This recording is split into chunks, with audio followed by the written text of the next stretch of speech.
Il y a quelques années en arrière, je pense que c'était l'année 2009, si je ne me trompe pas, 2008, c'était l'année 2008. Avec mon épouse, on habitait dans la région parisienne, on habitait à Créteil, et on fréquentait l'église hispanique à l'époque, et on avait un couple d'amis. Et lui, sa maman, il était originaire de Haute-Savoie, il habitait à Beaumont. Et ce couple-là, il nous invite à venir. Et donc on vient à Haute-Savoie, et on voit le Salève. Combien de gens ils savent c'est quoi le Salève? Ici, tous ceux qui habitent ici, j'imagine que vous voyez. Voilà. Le Salève, c'est la montagne qui est là au campus, quoi. Et mon ami qui s'appelle Ghislain, il me dit à moi, à mon épouse et à son épouse, montons au Salève. J'avais jamais de ma vie monté en montagne. Je viens d'une région de l'Argentine que c'est tout plat, tout plat, tout plat, tout plat. Et donc je dis, bah bien sûr, on y va. Mais c'était 19h30 plus ou moins quand on a commencé à monter le Salève. J'aimerais vous dire deux choses. La première, que j'ai failli laisser ma vie là, et j'avais 30 kilos de moins. Et la deuxième, c'est que quand on a fini et on est arrivé jusqu'au bout, en haut des sommets, ah, qu'est-ce que c'était beau, c'était la première fois que j'ai monté en montagne. J'étais fier de moi. Vous savez, déjà escalader quelque chose, c'est que vous dites à la fin, tu arrives, mais que quand tu arrives, tu dis, je le fais. Et on était comme ça. On a fait des photos, et le soleil commençait à se coucher. C'était déjà 21h30. Et moi, j'étais inquiet. Et je l'ai dit à cet ami-là, et je dis, il faudrait qu'on rentre là. Il faudrait qu'on rentre parce qu'il faut descendre. Elle me dit, t'inquiète, Léo, je connais le chemin par cœur. J'ai dit, OK. On a fait des photos, on était super guay, on a vu le coucher du soleil sur le Jura, c'était magnifique. Et dans un moment, mes amis, il faisait complètement sombre. Mais il faisait nuit. Alors, ma femme, elle est là, elle sait de quoi je parle. On était tous les quatre en train de descendre. Cette montagne-là, on n'avait qu'une seule lumière. C'est lui qui l'avait. Et c'est une lumière comme ça. Vous connaissez? Lui, il avait une petite frontale comme ça. Et dans cette petite frontale, il disait, suivez-moi, je connais le chemin. On commence à marcher, on se perd. Il dit, non, c'est pas par ici. Et on sort et on y va par l'autre côté.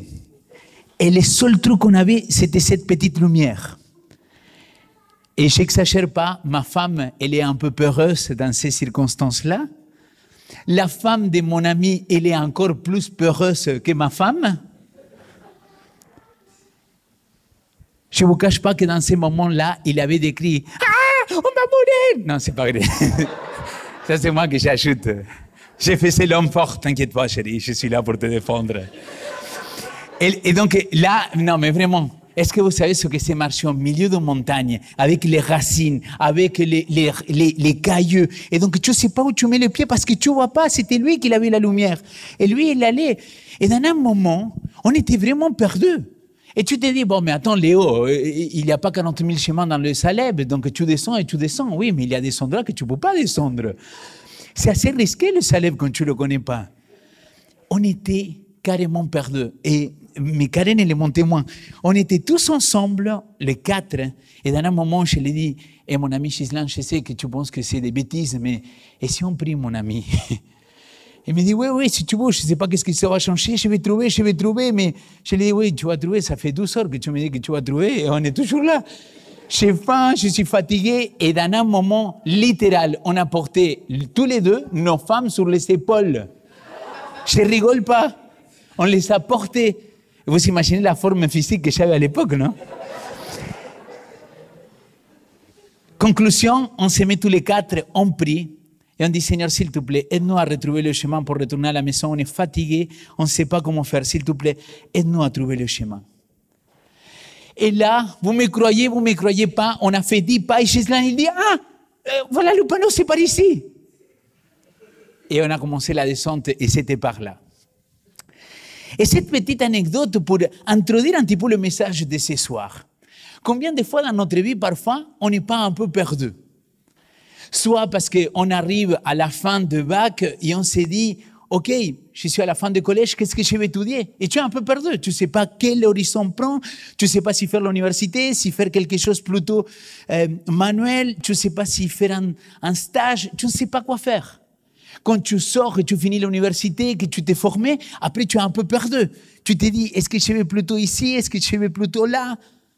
Quand on doit déménager, quand on doit trouver un appartement. Ça vous est déjà arrivé un petit peu, non? De vous retrouver dans un endroit où tu te dis, oh mince, comment je fais? Qu'est-ce que je fais? Par où je vais? Quand tu dois trouver l'amour de ta vie, tu vois, et tu as vu que quand tu es tout seul et tu cherches depuis très longtemps, tu ne trouves personne, et d'un seul coup, il apparaît 3 options. Ça vous est arrivé ou pas? Il n'y a que moi? Ça nous arrive d'avoir plusieurs. Et tu te dis, mais maintenant, j'ai choisi laquelle? Et tu te dis, vas-y Seigneur, manifeste-toi, fais quelque chose. Eh bien non, parfois ça ne fonctionne pas comme ça. Mais aussi parfois, si je ne me trompe pas, mes amis, on est un peu perdu spirituellement. On est en quête de quelque chose, on a un vide à l'intérieur de nous et on se dit, hey, pourquoi je me sens comme ça? Pourquoi je me sens vide? J'ai une famille, j'ai un travail, j'ai tout ce que j'ai besoin dans la vie. Pourquoi il y a cette vide dans ma vie? Et quelque part, les gens, ils sont un petit peu en quête de remplir cette vide. J'étais dans cette quête-là, de remplir cette vide. Mais un jour, je me suis rendu compte que tout ce que j'essayais de mettre, ça ne le remplissait pas. C'était comme un sort de trou qu'il n'avait pas de fin. Et tout ce que je mettais, ça ne me remplissait pas. Je n'étais pas rempli. Et dans un moment, je pense que le Seigneur, il vient nous rencontrer. Dans un moment, il y a quelqu'un que tu croises dans la rue, quelqu'un qui te parle, quelqu'un qui te donne une parole et qui te parle d'un tel Jésus. Et je vous invite à aller à l'évangile des Jean. C'est l'un des textes on s'est mis d'accord avec Wesley pour partager ce soir. Jean chapitre 14, verset 6.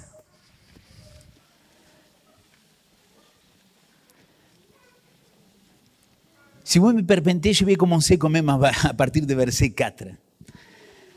Thomas lui dit, « Seigneur, nous ne savons pas où tu vas. Comment saurions-nous le chemin ?»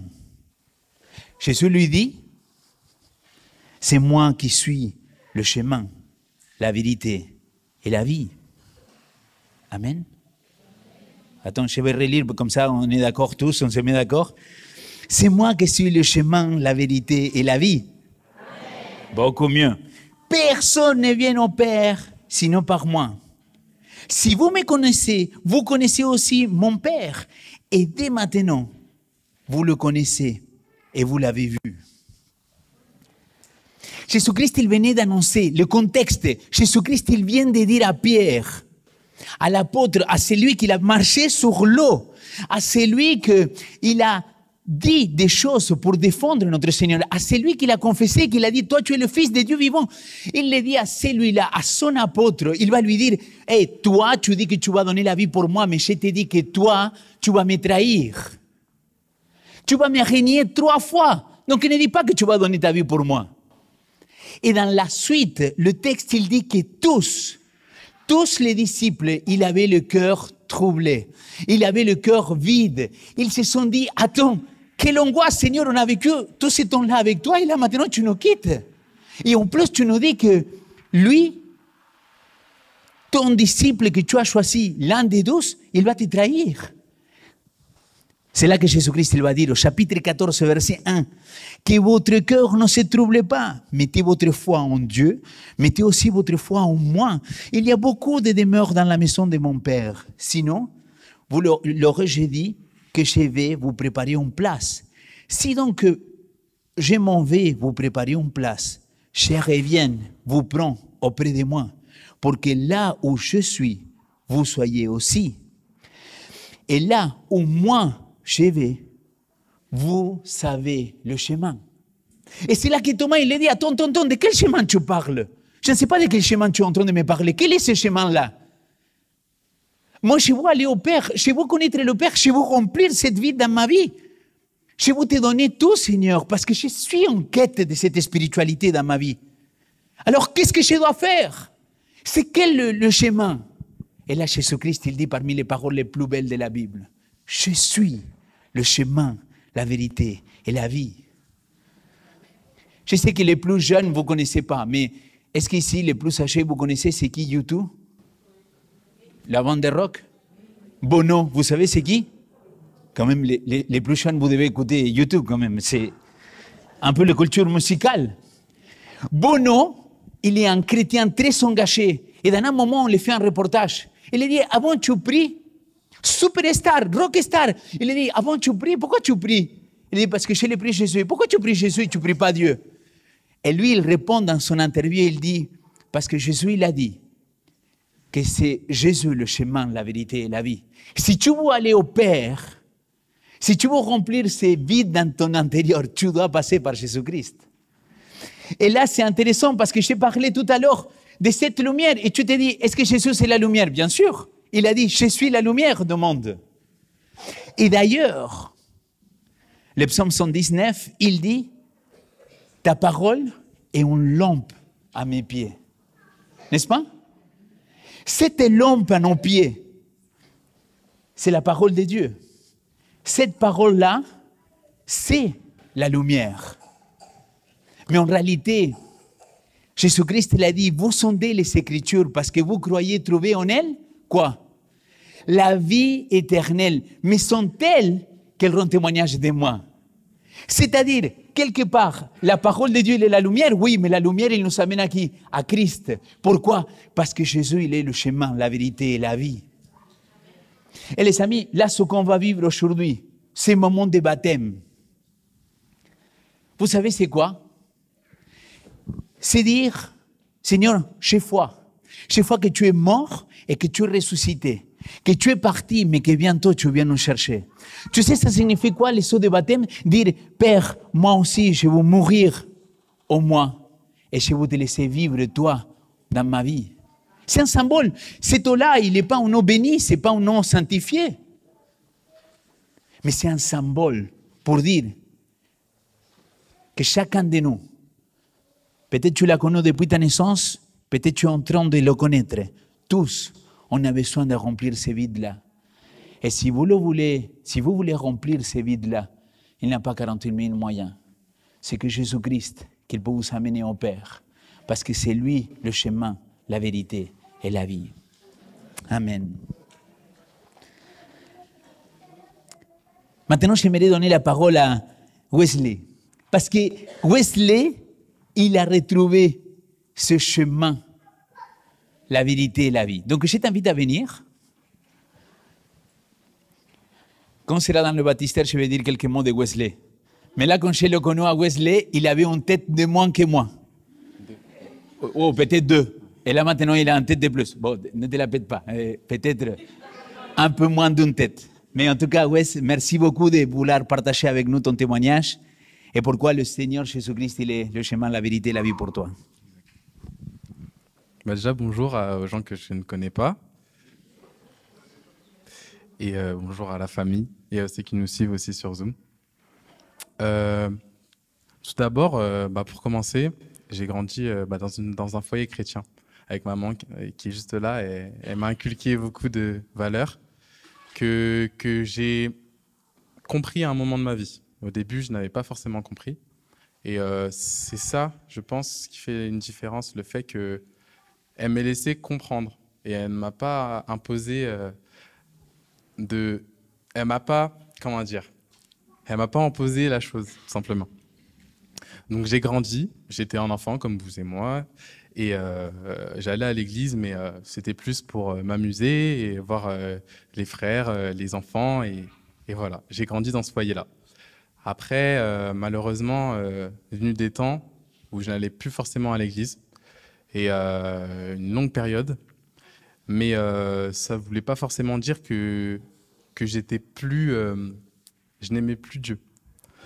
Et je vais faire une petite parenthèse sur ma vie pour dire qu'à un moment, ma mère et mes sœurs, en fait, surtout mes sœurs, en fait, avaient l'envie d'aller à, pour certaines personnes, vous connaissez peut-être, Mission Caleb, qui est malheureusement maintenant n'est plus, ne fonctionne plus. Mais Mission Caleb, pour ceux qui ne le savent pas, c'est une mission, on va dire une mission, c'est d'aller au devant des autres. Et en fait, pendant ces 2 semaines, on allait au contact des gens, on faisait des câlins, on parlait de Dieu, simplement. Et c'était franchement un moment qui m'a inconsciemment enrichi. Et c'est notamment là où j'ai fait la première rencontre avec Léo, qui est là. Et cette rencontre m'a pas non plus laissé indifférent, parce que c'est aussi un petit peu pourquoi je suis ici aujourd'hui. En fait, pour tout dire, j'étais un enfant un peu beaucoup turbulent, je pense même. Et il n'y a pas beaucoup de gens qui avaient la patience avec moi, même mes sœurs d'ailleurs, bah, elles pourront vous le dire. Et aujourd'hui, maintenant, c'est l'inverse.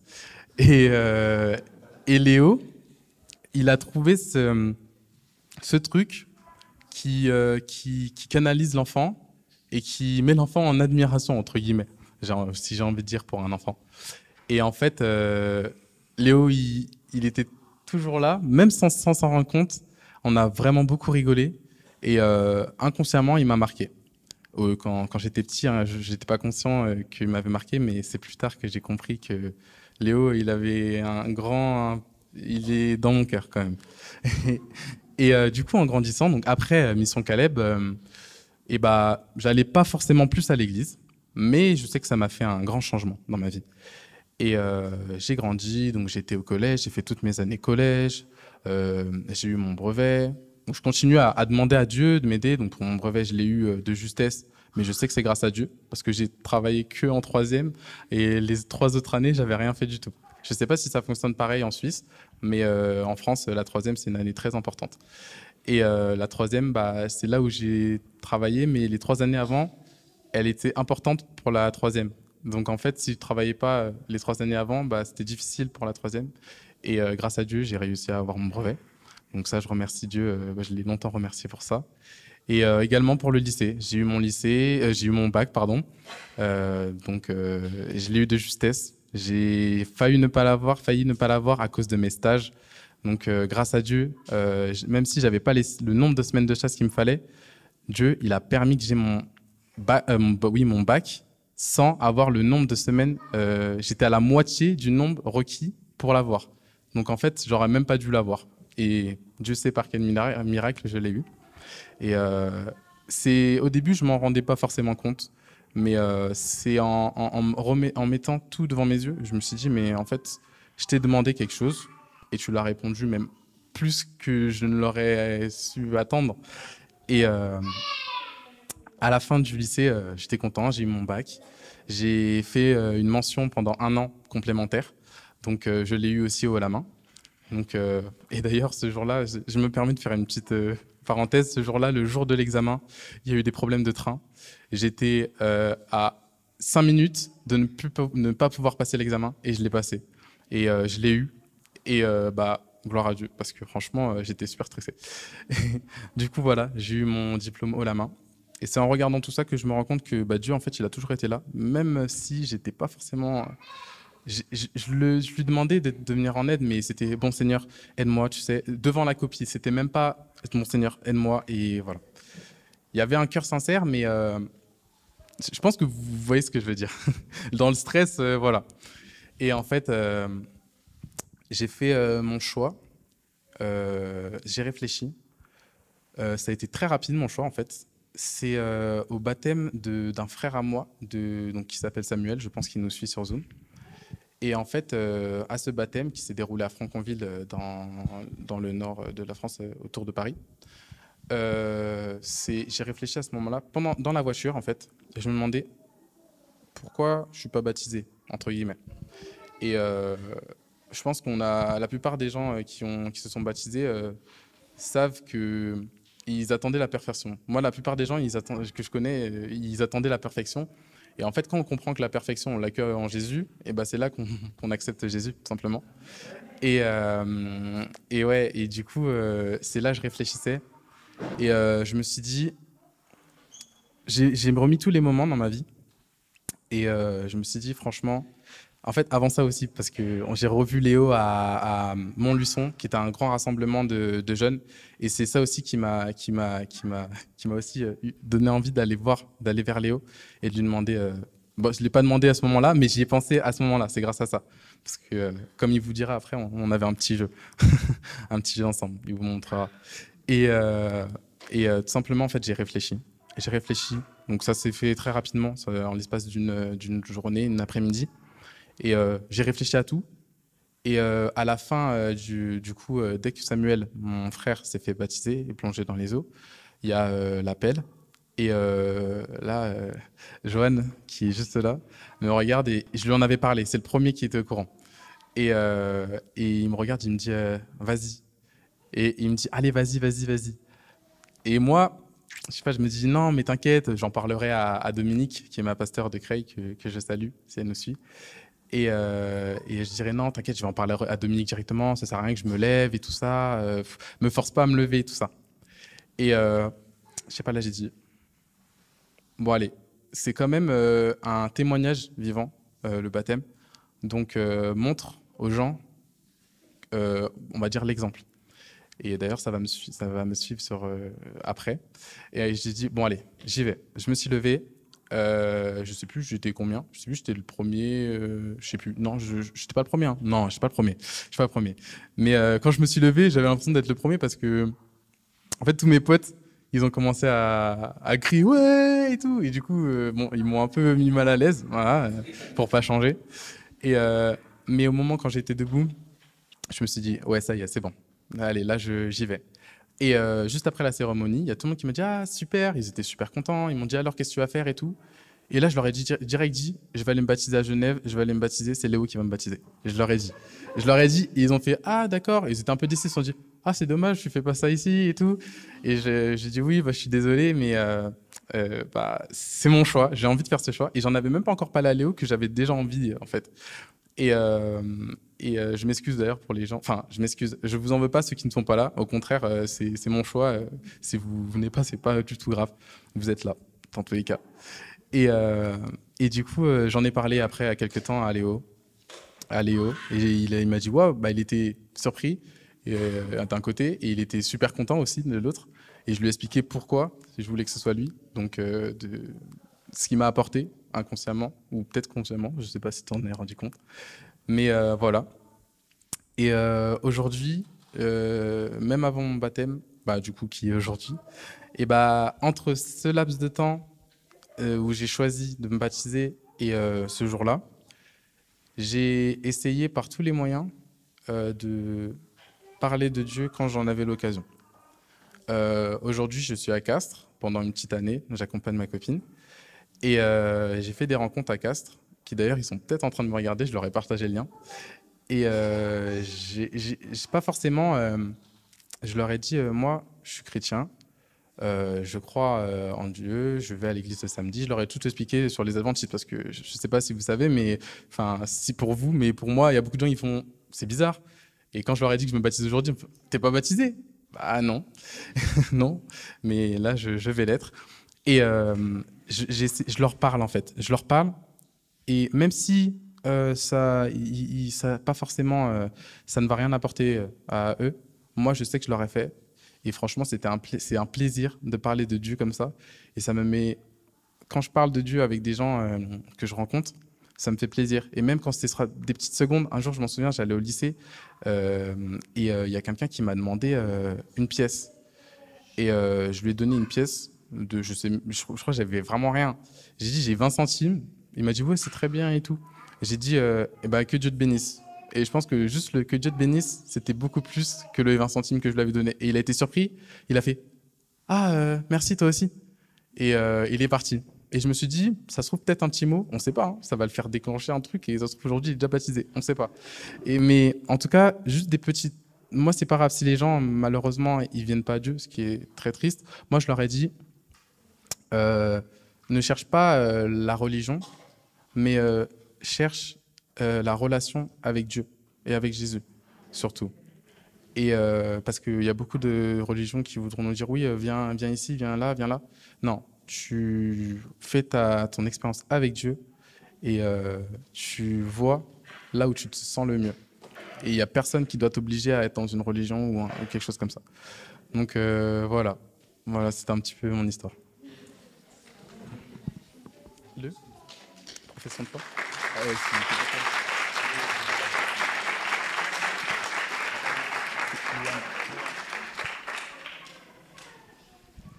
donc je vais vous lire ma profession de foi.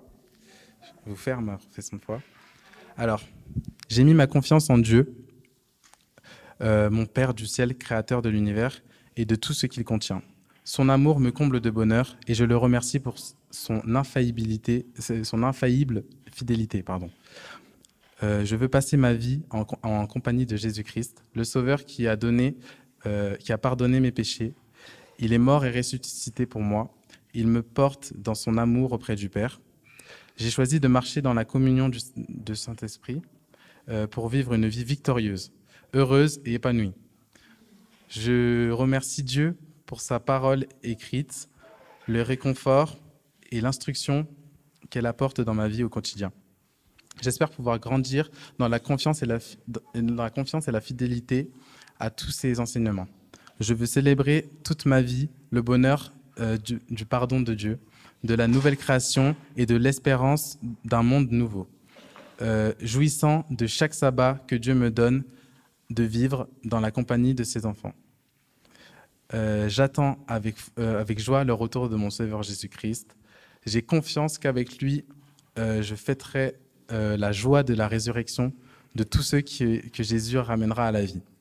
Je choisis de vivre mon engagement chrétien dans l'Église adventiste. Je m'y sens accueilli, respecté et je souhaite respecter les engagements dont elle s'est investie pour annoncer la bonne nouvelle du salut. Je souhaite soutenir mon action par mes offrandes, mes dîmes et le style de vie qui cherche à promouvoir le bien-être de tous. Je désire être baptisé par immersion en témoignage de foi et d'espérance que Jésus a mis dans mon cœur. D'espérance que Jésus a mis dans mon cœur et répondre ainsi à l'appel qu'il m'a fait de le rejoindre dans la nouveauté de vie. Amen.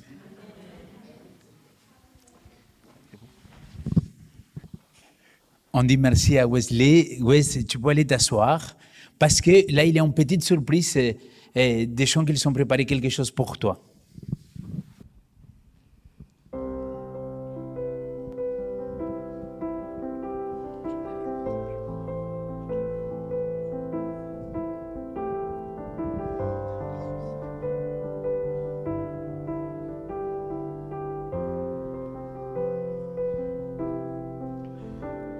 Le Seigneur m'aime tellement. Je suis tel un arbre face à un ouragan qui vit sous le poids de son vent et de sa miséricorde.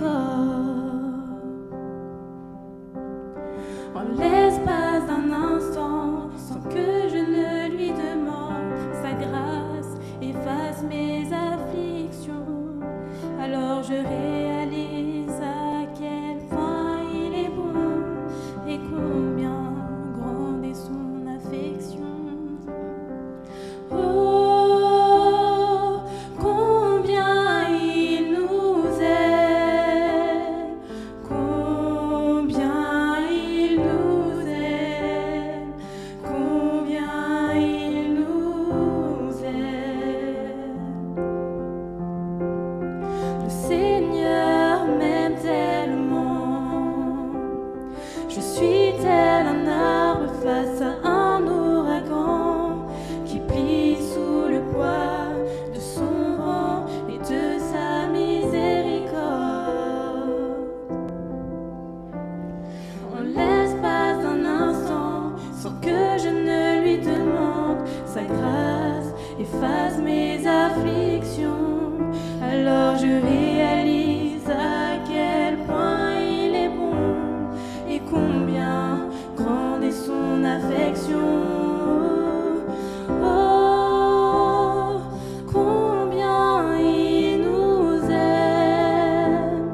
rencontre, les battements de mon cœur s'intensifient. Il n'y a de place pour aucun de mes regrets quand je réalise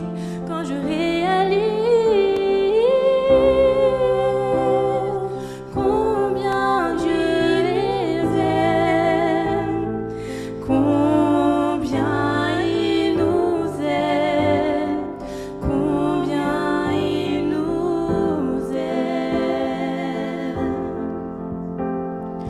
Oh, combien il nous aime, combien il nous aime, combien il nous aime. Oh, combien il nous aime, combien il nous aime, combien il nous aime. Oh, oh, combien il t'aime, oh, combien il t'aime, oh, combien il t'aime. Amen. Et je ne sais pas si vous l'avez ressenti, mais quand Wesley parle, ça se voit qu'il a un cœur énorme, non? En tout cas, peut-être c'est que moi, mais mec, toi ici, tu as quelque chose, quoi. Et il y a un cœur tellement grand que là, juste là, il me dit, attends Léo, j'ai une pensée encore pour quelqu'un. Là, tu peux parler là, c'est bon. Ah ouais. En fait, je voulais aussi remercier mon papa qui n'a pas pu être là, car il m'a donné une très bonne éducation. Donc, je l'en remercie énormément. Donc, papa, vu que tu regardes, je sais que tu regardes parce que tu regardes tous les sabbats de Creil. Donc, je sais que tu me regardes aujourd'hui. Merci. Amen. Vous voyez pourquoi je vous dis qu'il a un cœur énorme? Parce que même si son papa ne pouvait pas être là, il voulait avoir une pensée aussi pour lui. Mais comme il a dit lui-même, quand j'ai connu Wesley, il avait 11 ans et il m'arrivait plutôt ici. Et là, c'est le contraire, tu vois. Mais il y a quelque chose de très bien qui s'est passé avec Wesley, c'est qu'on a connecté. Et vous savez pourquoi on a connecté? Et d'ailleurs, c'est lui qui m'a expliqué la phrase. Vous voyez quand les enfants, vous le dites, voilà, ah voilà. Il essaye de faire ça depuis ses 11 ans. J'ai jamais réussi. Il n'avait jamais réussi. Chaque fois qu'il me voyait, il me dit, Léo, je pense que tu as quelque chose là. Et tu vois, et ça, je sais que c'est une bêtise, mais ça nous a permis de se connecter. Et c'est vrai que quand on était à Mission Caleb, il venait avec Katia, avec ses sœurs. On passait des moments extraordinaires. Et bon, pour ceux qui me connaissent, j'aime bien les enfants, quoi. Je suis un enfant de plus. Et donc, Wesley, quel privilège de pouvoir être là et t'accompagner dans les sauts de baptême. Alors, mon frère, Oui. je vais prier pour toi. Et après, on va passer au baptême. Ici, comme ça.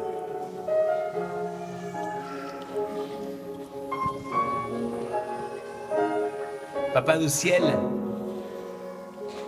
quel privilège, Seigneur, nous avons de t'avoir comme notre papa.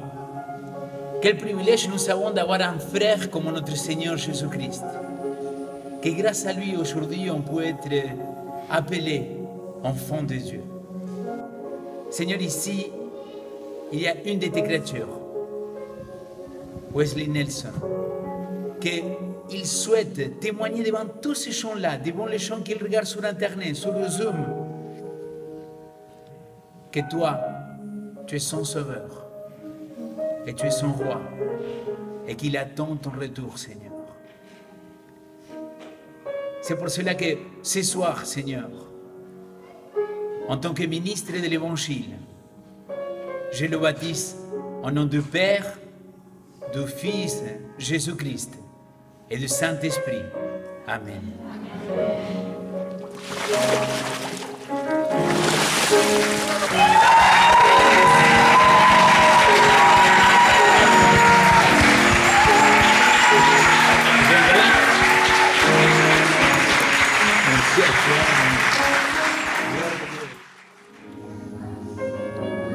Le Seigneur le chemine avec chacun de nous, quoi. C'est pas simplement que il est le chemin, c'est que aussi dans ce chemin-là, il est toujours là avec nous, quoi. Et je trouve tellement extraordinaire qu'un jeune, avec le monde dans lequel nous vivons, il décide de donner sa vie à Christ. Quelle folie! Mais quelle belle folie, quoi! Je pense qu'il n'y a pas de meilleure chose à faire que donner notre vie à notre Seigneur Jésus-Christ. Et j'imagine que vous êtes ici, vous êtes soit des invités, soit des personnes qui fréquentent notre communauté, des membres de notre communauté. Mais je pense que chacun de nous, on voulait dire ce qu'on vient de chanter. Je te donne tout, Seigneur, je te donne mon cœur. Et l'ami, permets-moi de vous dire quelque chose. Je suis convaincu qu'ici, il y a des gens qui sont à la recherche, qu'ils sont en quête de quelque chose qu'ils ne comprennent pas, qu'ils ont essayé de remplir cette vie à l'intérieur avec plein d'autres choses, et peut-être pas avec la bonne chose. Et vous avez entendu le témoignage de Wesley. C'est pas moi que je l'ai dit. Écoute, dis ça. Il l'a dit parce que c'est ce que lui, il a vécu. Et il a dit, je me disais, oui, je vais me baptiser plus tard. Oui, c'est dans notre moment. Mais pourquoi tu dois laisser pour demain ce que tu peux faire aujourd'hui? Oui, aujourd'hui, tu ne peux pas te baptiser là tout de suite, parce que peut-être tu dois te préparer, parce que tu dois vivre quelque chose. Mais aujourd'hui, tu prends la décision. En tout cas, tu peux la prendre, cette décision-là, de dire, Seigneur, je veux t'accueillir dans ma vie. Je veux t'accueillir comme le chemin, la vérité et la vie qu'amène au Père. Et je sais que ce soir, il n'y a pas un, mais il y a plusieurs personnes qui vous prennent cette décision de suivre Jésus-Christ. Et vous avez entendu ce qu'il a dit, Wesley, c'est toujours difficile. Le premier qu'il doit se lever, le premier qu'il doit faire le premier pas, bah, tu es toujours nerveux. Tu te dis, mais non, je ne vais pas m'afficher devant tout le monde. Et mon ami, ça ne s'agit pas de tout le monde ici. Ça s'agit entre toi et Dieu. Je vais demander à Anna, elle est assise là. Anna, c'est l'une des anciennes de Vivo, de cette communauté. Et peut-être il y a déjà quelqu'un qui voulait dire, oui Seigneur, je vais te donner ma vie, je vais vous passer par les eaux de baptême. Et les amis, si c'est ce que je pense. Alléluia.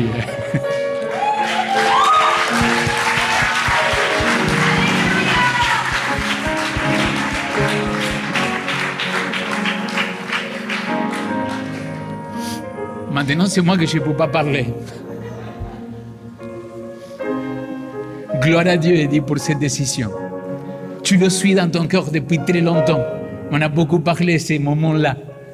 Gloire à Dieu pour cette décision. Merci pour ton courage de te lever et venir devant. Où est cette 12e personne? Où est cette Wesley qui aussi il hésite? Amen.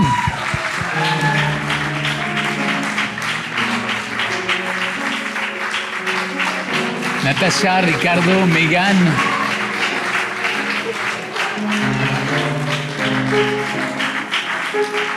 Je vois qu'il y a Luquitas, Jonah est là.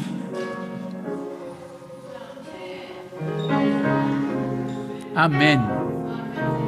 Amen. 1, 2, 3, 4, 5, 6, 7, 8. Est-ce qu'il y a quelqu'un encore qui voulait dire oui, Seigneur, je souhaite que tu sois le chemin, la vérité et la vie dans ma vie. Je veux que tu m'amènes au Père. Est-ce que quelqu'un d'autre aimerait le dire, Seigneur, oui, je veux te donner ma vie, Seigneur. Je veux commencer à cheminer avec toi. Ça suffit, ça suffit.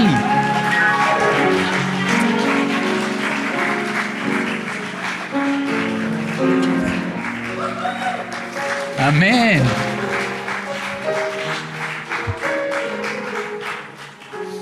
Il y a Nathan, il y a Ariana, Gloire à Dieu. Gloire à Dieu. Je disais que quelle folie ce qu'on est en train de faire au nom de Jésus. Mais quelle belle folie. Je sais qu'il y a encore des chants qu'il voulait dire, Seigneur, ce pasteur-là, il est dingue. Cette église, elle est dingue. Tu es dingue, mais je vais vous donner ma vie au nom de Jésus-Christ. Je sais que quelqu'un ici, il est en train de se battre dans son cœur. Ça va fort en ce moment. Je le sens. Je le sens. Mais au nom de Jésus-Christ, lève-toi. Et tu te dis, pourquoi je dois me lever? Parce que Jésus, il a fait des miracles, des millions de miracles. Et il a dit, toi, lève-toi. Il y a quelque chose qu'on doit mettre de notre côté. Toi, lève-toi et marche. Marche avec notre Seigneur Jésus-Christ. Qui est cette personne-là qui voulait dire, Seigneur, je veux me préparer pour vivre un jour ce qu'on a vécu aujourd'hui? Je sais qu'il reste quelqu'un ici. Au moins une personne. Je sais que tu te bats dans ton intérieur. Et pour ceux qui connaissent Léo, il n'est pas gêné d'être là. Qui est cette personne qui voulait donner sa vie à Jésus-Christ?